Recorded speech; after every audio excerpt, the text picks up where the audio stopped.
નમસ્કાર, ખૂબ સ્વાગત છે આપનું વીટીવી ન્યૂઝમાં. મહામંથનની સાથે હું છું રાધા. મહામંથનમાં બે મુદ્દા પર વાત કરવી છે, જેમાં એક કરકસર વિશે પ્રધાનમંત્રી નરેન્દ્ર મોદીએ દેશવાસીઓને 2 વખત અપીલ કરી છે. તો એ પાછળનો હેતુ શું છે એને સમજવાનો પ્રયત્ન કરીશું, પરંતુ એની પહેલા વાત કરવી છે ખેતીમાં ખર્ચની સામે ઉપજ કેટલી છે.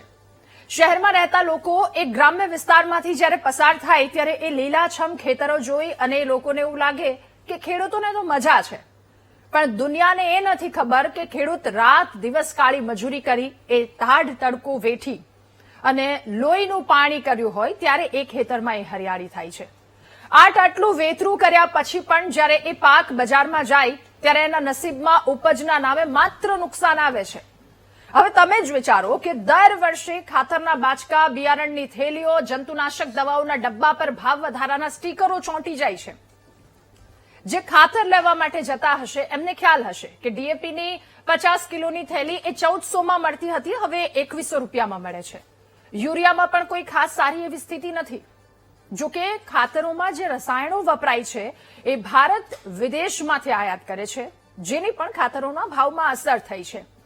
ટ્રેક્ટરનું ડીઝલ એ મજૂરી એટલી બધી વધી ગઈ છે કે ખેતરમાં પાક વાવતા પહેલા જ હજારો રૂપિયાનો ખર્ચો એ ખેડૂતના માથે ચડી જાય છે. ખેડૂતનો ઉત્પાદન ખર્ચ આભને આંબી રહ્યો છે, પણ એની સામે જ્યારે પાક વેચવાનો સમય આવે ત્યારે ભાવ સાવ તળિયે બેસી જાય છે. ખેડૂતની આ સ્થિતિ છે અને આ સમસ્યા આજની નથી. ખેડૂતો સાથે આ રમત એ સદાય રમાતી આવી છે. તાજેતરની જો વાત કરીએ તો ભાવનગરના મહુવા માર્કેટિંગ યાર્ડમાં ખેડૂતો પોતાની સફેદ ડુંગળી લઈને ગયા હતા ત્યારે એમને પ્રતિમણના માંડ 200 થી 320 રૂપિયા મળ્યા. ખેડૂતોને ખબર હશે કે ડુંગળીના જે ભાવ મળ્યા છે એમાંથી ડુંગળીના રોપ અને એને રોપવાનો ખર્ચ, એનો નિંદણ કરવાનો ખર્ચ, યાર્ડ સુધી પહોંચાડવાનો ભાડાનો ક્યાંક માંડ આ ખર્ચ નીકળે છે. 200 થી 350 જેટલો એ ખર્ચ જે આવક આવે છે એમાં. આ ફક્ત ડુંગળીની વાત નથી. કપાસ હોય, મગફળી હોય, શાકભાજી હોય, દરેક પાકમાં આ જ રામાયણ છે. મહેનત 100%ની અને વળતર 5%નું પણ નહીં. ફક્ત ઓછા ભાવ જ એ ખેડૂતો પર ભાવની પસ્તાળ પાડવામાં જવાબદાર નથી. નકલી બિયારણની વાત પણ ઘણી વખત કરી ચૂક્યા છે. આ બિયારણની જાળ પણ ખેડૂતોને પાયમાલીના રસ્તે ધકેલી દે છે. મહા મહેનતે વાવેલા એ બી ઉગે જ નહીં ત્યારે ખબર પડે કે બિયારણમાં તો ઘાલમેલ કરી છે. નકલી બિયારણની વાવણી તો થઈ જાય છે, પણ ખેતર જ્યારે ખેડવાની મહેનત અને રૂપિયા બધું ખેડૂતના માથે પડે અને વચેટિયાઓ પણ ખેડૂતના પતનનું એક મોટું કારણ છે. વચેટિયાઓ કંઈ કર્યા વિના કમાઈ જાય છે. રાતદી એક કરીને પાક ઉગાડનારો એ બાપડો ખેડૂત દેવાના ડુંગરની નીચે દબાતો જાય છે. જો કે આવી સ્થિતિ રહી તો પાકના પોષણક્ષમ ભાવ ન મળ્યા તો આવનારી પેઢી એ ખેતી છોડી દેશે. આ ચિંતા ઘણા ખેડૂતોએ વ્યક્ત કરી છે. ઘણી વખત આ વાત પર ચર્ચા પણ કરી છે. જો કે ખાતરના ભાવમાં થયેલો તોતિંગ વધારો એની સામે ટેકાના ભાવમાં સરકારે જે વધારો કર્યો છે, મગફળીમાં મણદીઠ એ 50 રૂપિયાનો વધારો કર્યો છે, એટલે કે 1503 રૂપિયા જેટલો. કપાસની વાત કરીએ, મણદીઠ 111 રૂપિયાનો વધારો કર્યો છે, એટલે 1653 રૂપિયા કર્યા છે. ધાન્ય પાકની વાત કરીએ, જુવારમાં મણદીઠ 65 રૂપિયાના વધારા સાથે 804 રૂપિયા, બાજરામાં મણદીઠ 25 રૂપિયાના વધારા સાથે 540 રૂપિયા અને ડાંગરમાં 14 રૂપિયાના વધારા સાથે 488 રૂપિયાની જાહેરાત કરી છે. હવે જે કિસાન આખા દેશનું પેટ ભરે છે, આજે એ જ કિસાન ભૂખ ભેગો થવાના આરે આવીને ઉભો છે. આ ગંભીર પરિસ્થિતિ વિશે હવે સરકારે અને સમાજે ખૂબ ઊંડાણપૂર્વક વિચારવાની અને ખેડૂતોની સાથે ઉભા રહેવાની તાતી જરૂરિયાત છે. આ સ્થિતિ અને ત્યારે સવાલ એ થાય છે કે કપરી પરિસ્થિતિમાંથી ખેડૂતોને બહાર કાઢવા માટે તંત્ર પાસે કોઈ નક્કર પ્લાન છે? ઉત્પાદન કરતા વધી રહેલા એ ખર્ચમાં ખેડૂત કેવી રીતે ટકી શકશે? ખેતી મોંઘી થવાથી આવનારી પેઢી પર શું અસર થઈ શકે? આ તમામ સવાલો જે ઉઠી રહ્યા છે આ પરિસ્થિતિ બાદ, એના પર કરીશું આજનું મહામંથન.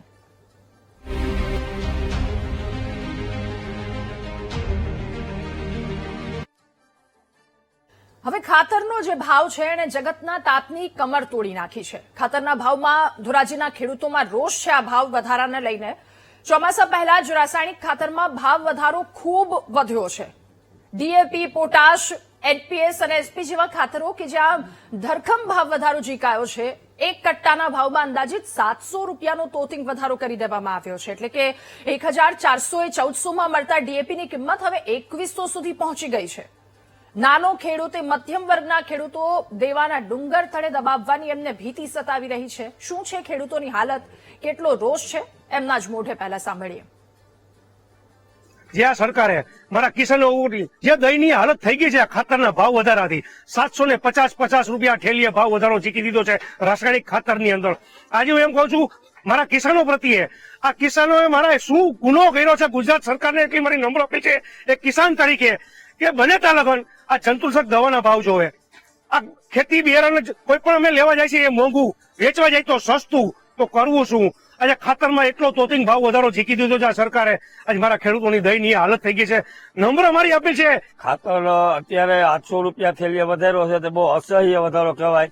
2014 પહેલા આ જ ખાતર 800 થી 900 રૂપિયામાં મળતું હતું. તેદી જણસીના ભાવ અત્યારે જે છે 12 વર્ષ પહેલા ની જ અત્યારે જણસીના ભાવ મળે છે, અને અત્યારે જણસીના ભાવ ઈ જ મળે છે. અને તેથી દવા પેસ્ટિસાઇડ કરતા 4 ગણો વધારો થઈ ગયો છે. મજૂરીમાં ડબલ વધારો થઈ ગયો, ડીઝલ દોઢા થઈ ગયા છે. અને પેસ્ટિસાઇડ ખેત ઉત્પાદનના ભાવ તો 10 વર્ષ 12 વર્ષ પહેલા એમને જ મળે. ખાતરના ભાવ વિશે જોઈએ તો આજે સરકારે પૈડા ઉપર પાટું માર્યું એવું મને લાગી રહ્યું છે. કારણ કે ડુંગળી 1 રૂપિયા કિલો વેચાય છે, જ્યારે ખાતરમાં 700 રૂપિયાનો તોતિંગ વધારો કરી અને ખેડૂતોમાં એક રોષ ઠાલવો છે એવું લાગી રહ્યું છે મને. અત્યારે જોવા જઈએ તો આ ભાવ વધારાના હિસાબે જે ચોમાસું પાક ખેડૂત વાવવાના છે તેમાં ખાતરની અછત અને ભાવ વધારાને કારણે જે ખાતર ઓછું નાખી શકશે તેના હિસાબે ઉત્પાદન પણ ઓછું થઈ શકશે, અને મજૂરી સામે મોંઘી થઈ ગઈ છે, સામે જંતુનાશક દવાના ભાવ વધારે છે, તો ખેડૂતો બેહાલ થઈ રહ્યા હોય એવું મને લાગી રહ્યું. એટલે ખેડૂતોની આ સ્થિતિ છે, અને ખેડૂતના જણાવ્યા અનુસાર જણસીની જે કિંમત હતી એ જ કિંમત છે. જો કે એ ખાતરમાં અને અન્ય જે ખર્ચાઓ છે, ડીઝલ લઈ લો કે કોઈ પણ વસ્તુ, એ જણસી ત્યાં સુધી પહોંચાડવાની વાત, આ બધી જ વસ્તુમાં સતત ભૂસકે ને ભૂસકે ભાવ વધી રહ્યા છે. પણ એ ખેડૂતનું શું? આજ સવાલ પર આજનું મહામંથન કરવું છે. આપણી સાથે નેતા ભાજપ ઘનશ્યામભાઈ ગઢવી જોડાયા છે, નેતા કોંગ્રેસ મનહરભાઈ પટેલ આપણી સાથે જોડાયા છે, ખેડૂત અગ્રણી ભરતસિંહ ઝાલા આપણી સાથે જોડાયા છે, અને ખેડૂત ધવલભાઈ કોટડિયા આપણી સાથે છે. આપ સૌનું ખૂબ સ્વાગત છે મહામંથનમાં. શરૂઆત ધવલભાઈ આપનાથી કરવી છે. ખેડૂતોની વ્યથા અત્યારે સાંભળી, જણસીની કિંમત એ જ છે, સામે બીજી બધી જે ખર્ચો હોય ખેડૂતનો, એમાં સતત ભાવ વધારો થઈ રહ્યો છે. શું હાલત છે અત્યારની? જી બેન, અત્યારે હાલ ખેડૂતોની પરિસ્થિતિ બહુ કફોડી હાલત છે. ખેડૂતોની વાત કરવા જઈએ તો આવકમાં દિન પ્રતિદિન ઘટાડો થતો જાય છે, અને ખેતીના જે ખાતરથી માંડીને, દવાઓથી માંડીને, મજૂરીના ખર્ચથી માંડીને, બિયારણોથી માંડીને તમામ ખર્ચમાં મોટો વધારો સતત ને સતત થતો જાય છે. પરંતુ જયારે સરકારે ખેડૂતોને જયારે આવકની વાત કરવામાં આવશે, ભાવ નથી મળતા અને સતત ને સતત ખેડૂતો દેવાદાર બનતો જાય છે. આવકમાં ઘટાડો ને ખર્ચમાં વધારો થતો જાય છે. જી, એટલે આ ખેડૂતની આ હાલત છે, આ પરિસ્થિતિ છે. ભરતસિંહ, આપની પાસે જેવી રીતે અત્યારે કહ્યું કે ખેડૂતની આ હાલત છે. હવે આપણે શરૂઆતમાં જ વાત થઈ, ઘઉં લ્યો છો તમે 400 રૂપિયા અને એ વેચાય છે 800 થી 1000 સુધીનો. આટલું બધું જે અંતર છે એમાં ક્યાંક સામાન્ય માણસ પીસાય છે, ખરીદનારો વ્યક્તિ પીસાય છે, અને ખેડૂતને તો શું મળે છે? આ ચેન ક્યાં તૂટે છે? વચેટિયાઓ બહુ આમાં ભાગ ભજવી જતા હોય એવું લાગી રહ્યું છે. રાધાજી, વીટીવી મહામંથનનો ખૂબ જ આભાર કે રાજ્યના ખેડૂતોની સમસ્યાનો ઉકેલ લાવવા આપ ખેડૂતોનો અવાજ બન્યા છો, એ બદલ તમને ખૂબ ખૂબ અભિનંદન છે.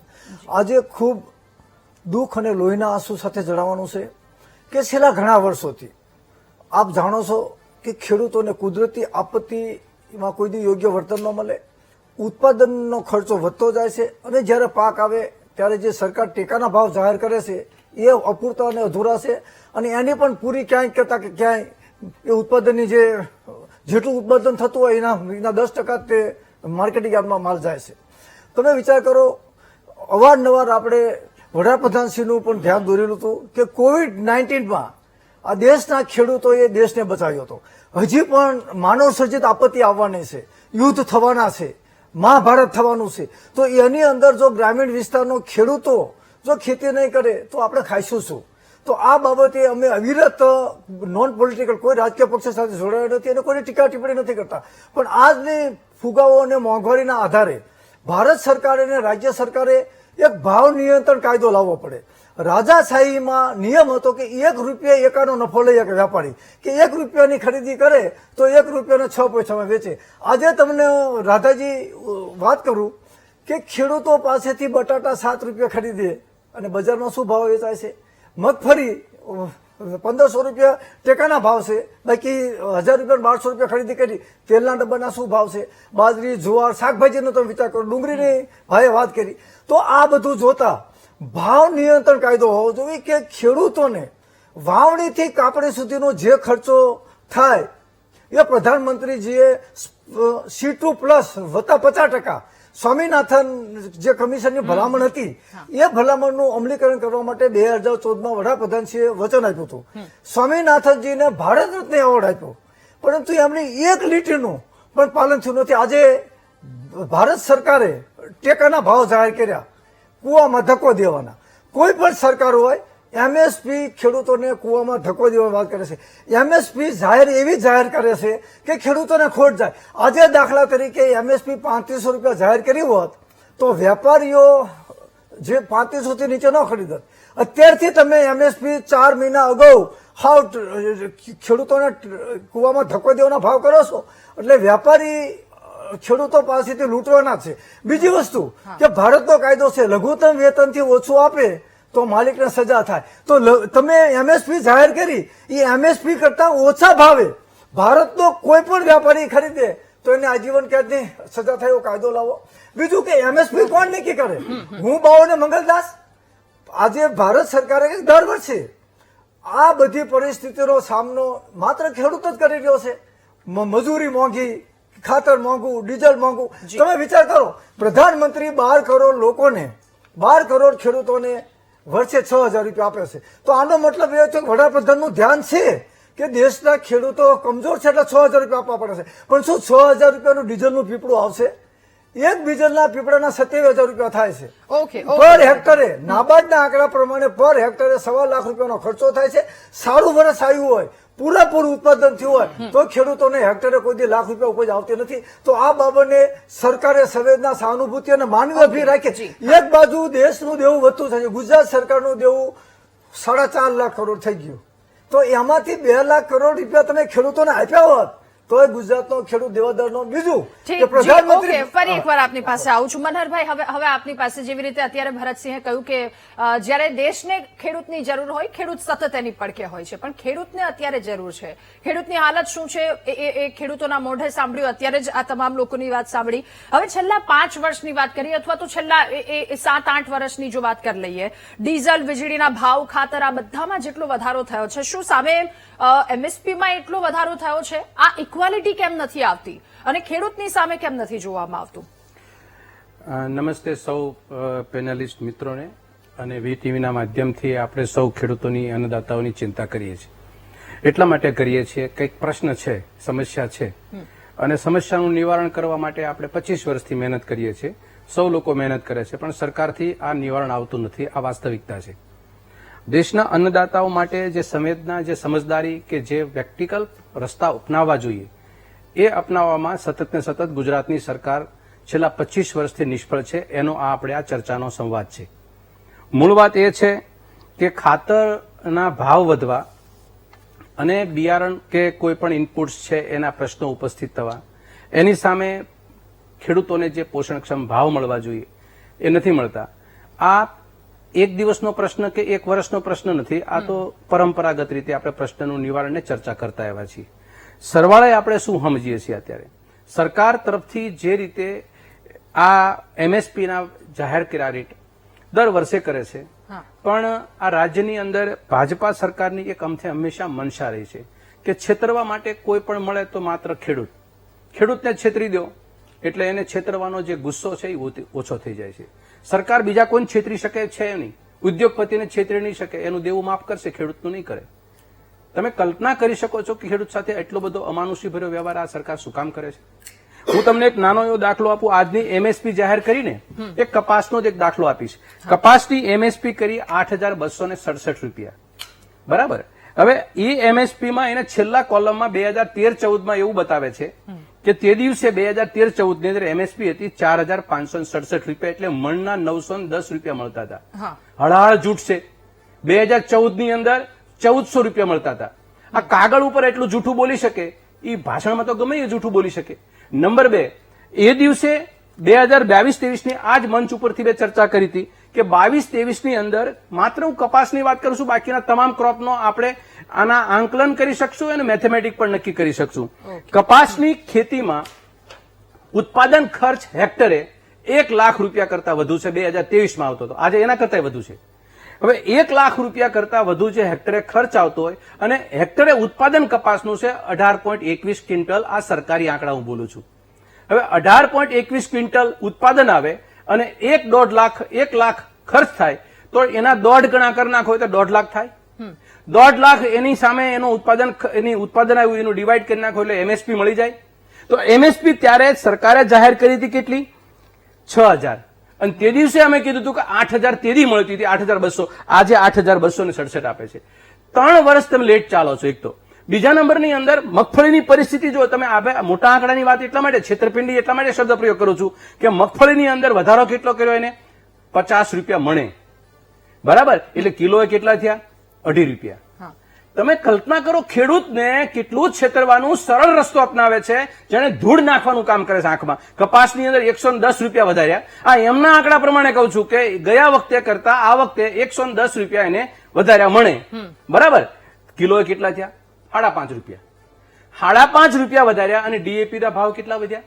તમે બોલ્યા હમણાં કે જે તે સમયે 2014 ની અંદર 1150 રૂપિયા ડીએપી નો ભાવ હતો.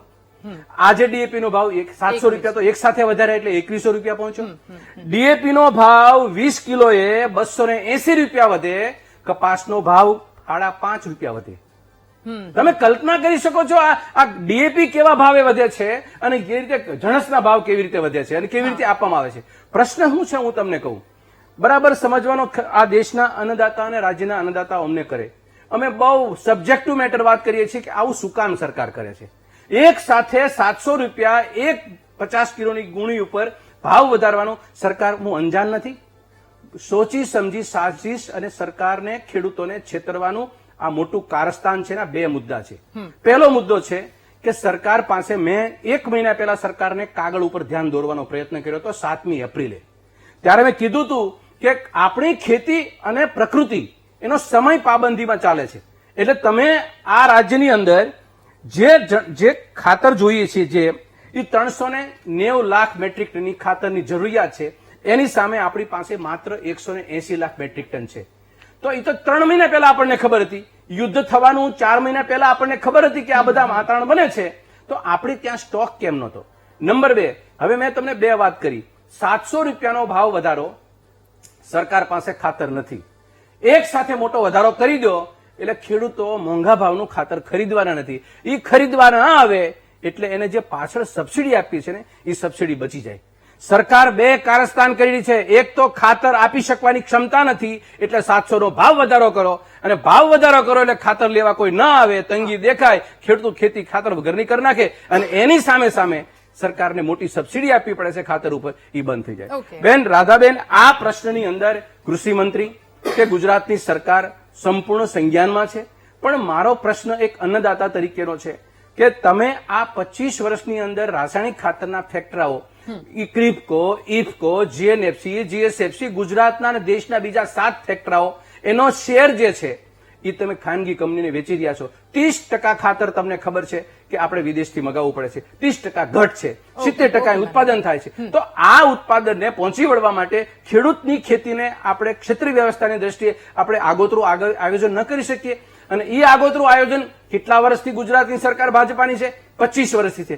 25 વર્ષનો અનુભવ હોવા છતાં એક પણ એવો વર્ષ બાકી બતાવો તમે મને કે આપણે તંગીની ચર્ચા ન કરી હોય, ભાવ વધારાની ચર્ચા ન કરી હોય, ખાતરની અંદર ગુણવત્તાની ચર્ચા ન કરી હોય.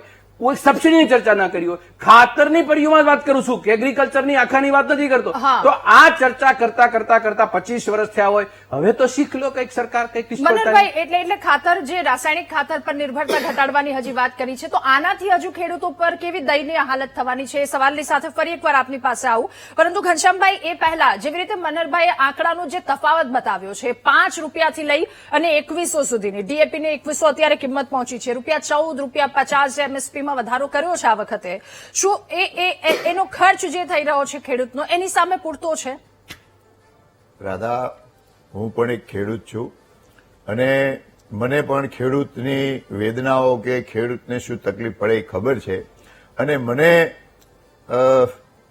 મનહરભાઈ 25 વર્ષની વાત કરે છે, મને 50 વર્ષની ખબર છે કે ક્યાં ખેડૂત હતો, શું સ્થિતિ હતી, ક્યાં ખેડૂત આવ્યો, ખેડૂતની સ્થિતિ શું છે.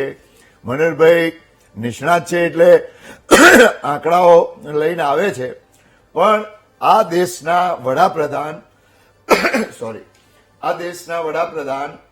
બન્યા વડાપ્રધાન, એમને સૌથી પહેલું જો કોઈ કામ કર્યું હોય તો એ જે કોંગ્રેસના વખતમાં નર્મદાના દરવાજા નાખવા કોંગ્રેસ નહોતી દેતી, એ દરવાજા નાખવાનું કામ એટલા માટે કર્યું હતું કે આખા ગુજરાતને જે પાણીની જરૂરિયાત હતી એ પાણી પૂરું મળે. ઘનશ્યામભાઈ, હું ખાતર ઉપર આવું છું, એની ઉપર આવું છું. ઓકે, હા, એટલા માટે આજે જો ખાતરની ને બધી તકલીફો બહુ હોત તો અમદાવાદ શું, જ્યાંથી નર્મદા નીકળે છે ત્યાંથી કચ્છ સુધી તમે જાઓ, હરિયાળી આજે ઉનાળામાં પણ દેખાય છે. મારા વિસ્તારમાં ઉનાળુ ડાંગર, અમારે એક જમાનામાં બધું વેરાન પડેલું હતું. ખાતરને લાગે વળગે છે ત્યાં સુધી, ખાતરને લાગે વળગે, આપણે મનહરભાઈએ જ વાત કરી કે આપણે 30% વિદેશ ઉપર આધારિત છીએ. હવે આપણે જયારે વિદેશ ઉપર આધારિત હોય, જયારે આખી દુનિયાની પરિસ્થિતિ આ ખરાબ થઈ છે છેલ્લા ઘણા સમયથી, યુક્રેન અને રશિયાનું જે યુદ્ધ ચાલે છે ત્યાંથી જે આપણે મોટા ભાગની આયાતો થતી હતી એ મુશ્કેલીમાં છે. ટ્રાફિક બંધ ઘણી જગ્યાએ થયો, ભાડાઓ વધી ગયા, ફ્રેટ જે સ્ટીમરોથી આવે એના ભાડાઓ વધી ગયા. આજે વૈશ્વિક પરિસ્થિતિ દુનિયામાં કોઈ જગ્યાએ 25%, 30%, 40%, 50%, જ્યાં પેટ્રોલ ડીઝલના ભાવ વધ્યા, આજે હજુ આપણે ₹1 ભાવ નથી વધાર્યો, કારણ કે આ દેશની સામાન્ય જનતાને અને ખાસ કરીને ખેડૂતોને તકલીફ ના પડે એટલા માટે આજે આખા દુનિયામાં વધારો હોવા છતાં આપણે નથી ભાવ વધાર્યા. બીજું, એક બાજુ ડોલરના ભાવ વધ્યા છે, વૈશ્વિક પરિસ્થિતિના કારણે ડોલરના ભાવ વધતા જાય છે. આ દેશના વડાપ્રધાને લોકોને વિનંતી કરવી પડી છે કે જેમ બને એમ આપણે ખોટા ખર્ચાઓ હમણાં થોડા સમય પૂરતા બંધ રાખીએ. અને ખાતર ઉપર, રાધા, યુરિયામાં એક થેલીએ ₹2000 રૂપિયાથી વધારે સબસિડી આપવામાં આવે છે. અને કોંગ્રેસના વખતમાં અડધી સિઝન પૂરી થઈ જાય, જાન્યુઆરી ફેબ્રુઆરી આવે ત્યાં સુધી આ એમએસપી જાહેર નહોતી થતી. આજે આ એડવાન્સમાં એમએસપી જાહેર કરવામાં આવે છે. ખબર છે કે ખેડૂતોને તકલીફ છે, રાહત થોડી મળે. 100% તો કોઈ, હું 50 વર્ષની વાત કરું છું, મનહરભાઈ જે કે એ મારી સાથે વાત કરે કે 50 વર્ષમાં કોઈ પણ સરકાર આવે એ આ દેશમાં 100% કોઈને પણ, એમાં ખેડૂત હોય, ઉદ્યોગપતિ હોય, કારખાનેદાર હોય, મજૂર હોય, આપણો દેશ એટલો વિશાળ છે, એટલી વસ્તી વધારે છે અને આ દેશ વિકાસ કરતો આવ્યો છે, એટલે 100% સંતોષ નથી મળવાનો. એમએસપીમાં ખરીદી હોય, રાધા, કરોડો ટનની ખરીદી હોય, ગયા વર્ષે નુકસાન થયું, બગડી ગયેલા એમના ખેડૂતોની જણસોને સરકારે એમએસપી થી ખરીદી કરી છે. એ એમની બગડી ગયેલી જણસોને સરકારે નુકસાન કરીને ખરીદી કરી છે. ઘનશ્યામભાઈ, એક સવાલ મારે તમને પૂછવો, તમે કીધું કે ખાતર, રાસાયણિક ખાતર, અત્યારે હોર્મુઝ સ્ટ્રેટની જે આખું મિડલ ઇસ્ટની જે પરિસ્થિતિ છે એટલે ભાવ વધ્યા છે. ચલો, આ તો ત્યાંથી નક્કી થાય છે, એમએસપી તો આપણે નક્કી કરીએ છીએ ને, 111, 124, 76, ₹14, ₹50 ઇનફ લાગે છે તમને?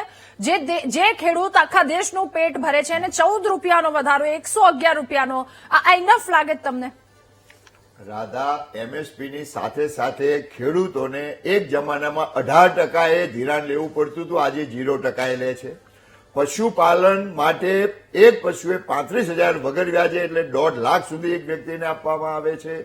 વીજળી જે સતત આપવામાં આવે છે, એક જમાનામાં ગામડાઓમાં એમ 6 વાગે એમ કહેવાનું હતું કે વહેલા 6 વાગે જમી લ્યો, પછી વીજળી નહીં મળે. આજે દિવસે વીજળી આપીને ખેડૂતોને સુવિધા કરવામાં આવી છે. ઓકે, ઓકે, એટલે ઓકે, વીજળી મને- હોય, પાણી હોય, ખાતર પૂરતું મળે એના પૂરતા પ્રયત્નો છે. અને કિસાન વડાપ્રધાન કિસાન નિધિમાં 6,000 રૂપિયા કોઈએ માગે નહોતા ખેડૂતે, છતાં એટલે આપવામાં આવે છે કે ક્યાંક ને ક્યાંક એ એમએસપી ની સાથે ખેડૂતોને આમાં પણ ફાયદો થાય. ખેડૂતને નાનો જી, મોટો ઘનશ્યામભાઈ. હું એમ કહું છું કે 100% કશું જ આપી શકવાના નથી, ઓકે. પણ જેટલું બને એટલું આ ભારતીય જનતા પાર્ટીની આદરણીય વડાપ્રધાન મોદી સાહેબ જ્યારથી વડાપ્રધાન થયા, ગુજરાતના ભૂપેન્દ્રભાઈએ વાવાઝોડામાં જે નુકસાન થયું રાધા 10,000 કરોડથી વધારે ખેડૂતોને રાહત આપી. કોંગ્રેસની સરકાર મને લાગે છે તો ઓકે, કશું ઓકે. આ સમયમાં ભૂતકાળમાં મેં જોયું છે કશું જ ના કરી શકત. એ ભારતીય જનતા પાર્ટીની ચલો આ સરકારે ભાગ ઇનફ છે, ખેડૂતના મોઢે સાંભળી લઈએ. Okay, okay, okay. ધવલભાઈ તમને ઇનફ લાગી રહ્યું છે આજે 76 રૂપિયા, 111 રૂપિયા, 50 રૂપિયા ડુંગળીની હમણાં વાત કરી 300 થી 350 નો કદાચ અંદાજે એટલો ભાવ મળે છે. શું આટલું પૂરતું છે, યોગ્ય છે? ધવલભાઈ અવાજ આવી રહ્યો છે? ઓકે, એ જ સવાલ ભરતસિંહ આપને સાથે બીજો જો આ માથાકૂટનો મુદ્દો, આ બધી વસ્તુ પણ સાથે એક નકલી બિયારણ પણ એટલું જ છે. હવે ખેડૂત આખી મહેનત કરી લે બધી જ વસ્તુ, પછી ખબર પડે આ નકલી બિયારણ છે. રાધાજી, બંને મહાનુભાવે બહુ મોટી વાત કરી અને સારી વાત કરી, અને ખાસ કરીને ઘનશ્યામભાઈ કીધું કે બધી રીતે સરકાર પહોંચી ન વળે, અને સાચી વાત છે કે 100% પહોંચી ન વળે. પણ હું તમને કહું કે આપણે ગુજરાતની વાત કરવી. ગુજરાત સરકારનું બજેટ 4.5 લાખ કરોડનું છે, તો એમાંથી 50% બજેટની રકમ ગ્રામીણ વિસ્તારમાં ખેડૂતો અને ખેતી સાથે સંકળાયેલા મજૂરો માટે વાપરવામાં આવે, અને આપણે એમએસપી નથી જોતી, અને જે ખાતરની સબસિડી જે 2,000 રૂપિયા આપે છે એ નથી જોતી. એમએસપીની થયેલી ખરીદીના ટોટલ રૂપિયા અને ખાતરની સબસિડીના ટોટલ રૂપિયા અને જે એગ્રીકલ્ચર ખર્ચ એ સરકાર દ્વારા આપવામાં આવે. એક વીઘે ખેડૂતોને 15 થી 20,000 રૂપિયા બીજી જૂને જો આપી દેવામાં આવે તો ગુજરાતનો ખેડૂત કદાપી કંઈ નહીં માગે. બીજી વસ્તુ કે 1998માં ગુજરાતમાં 1,11,00,000 ખેડૂતો હતા. રાધાજી, અત્યારે માત્ર 52 લાખ જ ખેડૂતો થયા છે. ત્રીજી વસ્તુ મારે ખાસ ઘનશ્યામભાઈને કહેવું છે. ઘનશ્યામભાઈ, આપણે 1/4/2016 થી 2019 સુધીમાં 20,000 કરોડ રૂપિયા ખેડૂતોના અને સરકારની સબસિડી ખાનગી વીમા કંપનીઓ આપણી પાસેથી લૂંટી જાય. એ પૈસા જો પાછા અપાવો તો પણ ગુજરાતના ખેડૂતોનું દેવું જે વીમા કંપની આપી શકે એટલી પરિસ્થિતિ છે. ટૂંકમાં કહેવાનું શું છે કે માત્ર ને માત્ર કૃષિ વિરોધી નીતિ છે, એના બદલે કૃષિ તરફી નીતિ થઈ જાય. આ જ પૈસા, આ જ ખાતર, આ જ બિયારણ પૈસા ખેડૂતો કોઈ દી એમએસપી માગશે નહીં. Totally subsidy. બીજું કે સરકાર ખૂબ મહત્વનું કામ કર્યું છે ઓર્ગોનિક ખેતી. ઓર્ગોનિક ખેતી પાછળ જો સરકારે ગુજરાતને આગળ લાવવું હોય તો ટોટલ એગ્રીકલ્ચર ખર્ચ 2 જૂનથી ગુજરાતના 53 લાખ ખેડૂતોને વાવણીથી કાપણી સુધીનો મિનિમમ એકચ્યુઅલી ખર્ચ તમે આપી દો, ખેડૂતો કદાપી કઈ નહીં માગે. અને જ્યાં સુધી આ નહીં થાય ત્યાં સુધી ગમે એટલી સબસિડી આ કોણ ખાઈ જવાનું છે?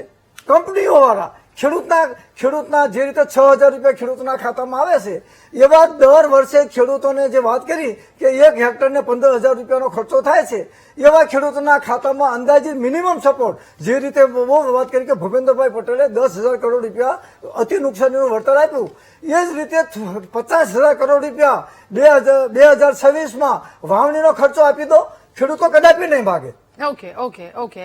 મનહરભાઈ, મગફળીની વાત કરીએ. બિયારણમાં જો કંપની પાસેથી ખરીદો એમાં 300 થી 400 રૂપિયાનો વધારો છે. એમએસપી ની વાત કરીએ તો એ કંઈક 50 રૂપિયા આસપાસનો વધારો થઈ રહ્યો છે. આપણે તો ઓવરઓલ એ આંકડો આખો બતાવ્યો હતો.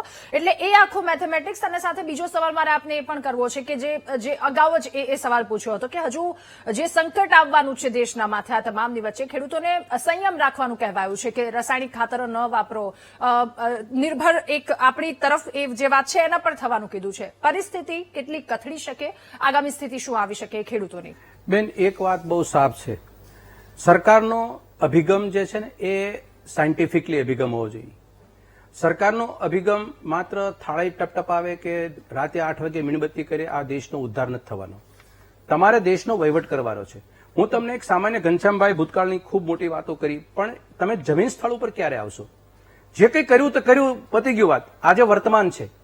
તમે 30 વર્ષથી ગુજરાતમાં બેઠા છો. 35 વર્ષ પહેલા સરકારો હતી શું હતી એ પરિસ્થિતિને લઈને આપણે ચર્ચા કરીએ તો એ વ્યાજબી નથી. પણ સરકારની સામે સતત જનતાની સામે મૂકશો તો વાતનો નિચોડ નહીં આવે. હું તમને એક વાત કરું કે ગુજરાતની અંદર આપણે ગુજરાતમાં વાત કરીએ, સરકારી આપણે ખેતીવાડીને મજબૂત બનાવવા માટે 4 સંસ્થાઓ છે. બીજ નિગમ છે, એ સરકારી બિયારણ બનાવતી હતી, કોંગ્રેસના સમયે કોંગ્રેસે સ્થાપી હતી. આજે મરણ પથારીએ છે. સીડ સર્ટિફિકેટ એજન્સી એક શામલ 4 રસ્તાના રસ્તા ઉપર એક ખૂણાના બંગલામાં ચાલે છે. 4નો સ્ટાફ છે. 1990 માં 400નો સ્ટાફ હતો. આ બધી પરિસ્થિતિ જીએલડીસી તાળા મારી દીધા. જીએસએફસી અને જીએનએફસી બંને નફો કરતી હતી, ખાતરના કારખાના હતા. આજે તમારી પરમ કૃપાએ એ બંને ખોટ કરતા કરી દીધા. કોના હાથમાં વહીવટ છે? ક્યાં કોંગ્રેસ આવી આડી? પ્રશ્ન અહીંયા એ નથી. તમારી સામે પ્રકૃતિ અને સમયની પાબંદીમાં ખેતીવાડી છે. તમારી પાસે એવો એક પણ ખરીફ ઋતુ અને રવિ પાક, ખરીફ ઋતુની શરૂઆત 15મી જૂને વાવણી થાય, રવિ પાકની 15મી નવેમ્બરે થાય. આ ફિક્સ વાત છે. આ કઈ મારા તમારા નથી. આ તમારા સરકારે આ આયોજન કરી નાખવા પડે. તમે એમ કહો યુદ્ધ થાય, યુક્રેનનું ના થાય, તો તમે આ ફેક્ટરને ચાલુ ઉત્પાદન કેમ ન કરાયું? તમે આ ફેક્ટરને સાબદા કેમ ન કર્યા? બીજી વાત છે, તમે સબસિડી કેમ ખેડૂતોની ન વધારો? તમારી નુકસાની ખેડૂતને આવે ત્યારે તમે સબસિડી, યુદ્ધ, આ તે કોરોના બધું મૂકી દો. અરે ગુજરાતની અંદર 25,000 ગાયો મોત થયા. એક ગાયને પણ તમે 16,000 તમે વેબસાઇટ ઉપર લખ્યું છે. વેબસાઇટ ઉપર 16,000 રૂપિયા લખ્યા છે. એક ગાય માતા મૃત્યુ પામે તો તમારી ભારતીય જનતા પાર્ટીની ગાય આધારિત તમે ખેતી કરાવડાય ને, ગાય આધારિત તમે સરકારો બનાવી છે. અને સરકારો બનાવ્યા છતાં પણ તમે ગાયની મૃત્યુ પછી લંપી વાયરસમાં એક ગાયના માલિકને એને 16,000 ને ચૂકવ્યા. આ વાસ્તવિકતા છે. તમે, મારું કહેવાનું એ છે કે આપણે આ ચર્ચાઓ કરીએ એનો નિચોડ સંવેદના અને પ્રેક્ટિકલી વેવ ઉપર આવવાનો છે. જો અત્યારે જીએસએફસી જીએનએફસી ખાતરના કારખાનાને તમે નફાકારક બનાવવા તો તમારા હાથમાં છે, ખોટમાં લઈ જવા તો તમારા હાથમાં છે. કોઈ નથી આડું આવતું. સરકારી એજન્સીઓ, ગુજરાત સ્ટેટ એક્સપોર્ટ કોર્પોરેશન 1962-65 બનેલું, એ 2007માં નરેન્દ્રભાઈનું નામ તમે 3 વખત બોલ્યા. એમને પરમ કૃપાએ 2007માં અદાણીના હગાવાલાને વેચી દીધું. અને પછી ખબર પડી 19 વર્ષે ઘનશ્યામભાઈ 19 વર્ષે ભારતીય જનતા પાર્ટીને આંખ ખુલી કે ગુજરાતની અંદર એગ્રીકલ્ચર ક્રોપને એક્સપોર્ટ કરવા માટે, પ્રમોશન માટે એક બોર્ડ બનાવવું પડશે. એટલે 20 દિવસ પહેલા છેલ્લી વિધાનસભા થઈ એની અંદર એક્સપોર્ટ પ્રમોશનનું એક બોર્ડ બનાવ્યું. સાહેબ, તમે 19 વર્ષ સુધી કોકને વેચી દીધું અને અત્યારે તમને યાદ આવ્યું એક્સપોર્ટ પ્રમોશન કોડ? તો વેચી શું કામ દીધું તું? એનો મતલબ એમ તે દિવસે ખોટો નિર્ણય હતો કે અત્યારે ખોટો નિર્ણય છે? વહીવટ કોણ કરે છે? મારું કેમ છે રાધાબેન, આ પ્રશ્નનું નિવારણ એ છે કે કોઈ પણ સરકારી હોની અનહોની થાય તો કૃષિ મંત્રી છે એની સંવેદના પ્રગટ નથી થતી. મેં અનેક વખત જોયું છે, હું ઘણી વખત કહું છું, આ રાજ્યની અંદર ખેતીવાડીનો પોર્ટફોલિયો કોના હાથમાં છે? કૃષિ મંત્રીના હાથમાં. કૃષિ મંત્રી છે એ આટલા 700 રૂપિયાનો તમરતોડ ભાવ વધારો બોલે તો એનામાં કઈ જવાબ નહીં, એનો કોઈ પ્રકારનો ઉત્તર નહીં. અને સરકારને તમે આવી રીતે તમે વાતો કરી નાખવાની કે આ 700 વધારો શેના કારણે વધ્યો અને 700 કેમ ન વધ્યો, 800 કેમ ન વધ્યો, નહીં 600 કેમ ન વધ્યો? બતાવો. તમને ગણિત તો આપો. તમે તમારી પાસે ઘનશ્યામભાઈ મને એક વાત કરીને જાય અહીંથી કે આજની તારીખે ગુજરાતના અન્નદાતાઓ 52 લાખ છે. 52 લાખ અન્નદાતાઓને ડીએપી એટલે પાયાનું ખાતર કહેવાય. વાવણી સમય એને વાવવું પડે. વાવણી સમય વાવતા ડીએપી ખાતરની જરૂરિયાત આજે જે છે એ પ્રમાણે તમારી પાસે જથ્થો ઉપલબ્ધ છે. ઓકે, હા. અને એ જથ્થો કેટલો છે તમે સરકારને પૂછો અત્યારે. ઓકે ઘનશ્યામભાઈ, એક સવાલની સાથે બેકઅપ પ્લાન કેટલો છે? જો હવે વાત કરીએ ભંડોળની, $703 બિલિયન અત્યારે આપણી પાસે ભંડોળ છે.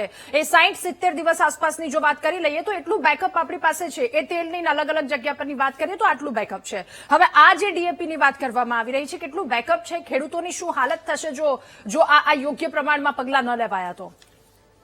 રાધા, આ દેશની, વિશ્વમાંની એક આ દેશની આપણી સરકાર છે કે જેને તમામ ક્ષેત્રોમાં બેલેન્સ કર્યું છે. ઔદ્યોગિક ઉત્પાદનો હોય, કૃષિ હોય, એને સપોર્ટ કરવાની વાત હોય. મનહરભાઈ બધું જો આટલી બધી બૂમો પાડે છે, પણ સૌથી સાચી પારાશીસી જે પ્રજાએ હમણાં લોકમત દ્વારા ગુજરાતમાં પણ વિધાનસભા હોય, સ્થાનિક સ્વરાજની ચૂંટણીમાં હોય, એ જે ભારતીય જનતા પાર્ટીએ કામ કર્યું અને બધાને જેટલો ન્યાય આપવાની કોશિશ કરી તમામ ક્ષેત્રોમાં, એના પરિણામ સ્વરૂપે આજે આ ગુજરાતની પ્રજાએ આટલો બધો ભારતીય જનતા પાર્ટીને મતો આપે છે અને સહકાર આપે છે. અને એ અમારી જવાબદારી છે.